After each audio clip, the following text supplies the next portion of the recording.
Magandang hapon din sa inyo mga manonood. Mag-share ulit ako sa inyo ng simpleng paraan ng kaligtasan sabi sa Bible. Yung Bible verse po natin ngayon ay John 14:6. Sabi po ni Jesus doon sa King James Bible version po, sabi ni Jesus said, I am the way and the truth and the life.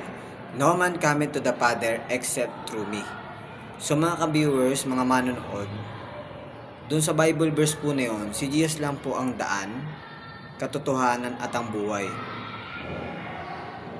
At ang paraan po para makarating sa Ama sa Langit. Wala na pong ibang daan liban sa Kanya. Ibig sabihin po, si Jesus lang po ang salvation, kaligtasan. No? Yung pangalang Jesus po mismo, kaligtasan. So mga ka-viewers, si Jesus lang po ang paraan sa kaligtasan na maligtas ang tao sa kapamakan, dusempian. Tayo po makasalanan. Wala na po ibang daan, paraan sa kaligtasan.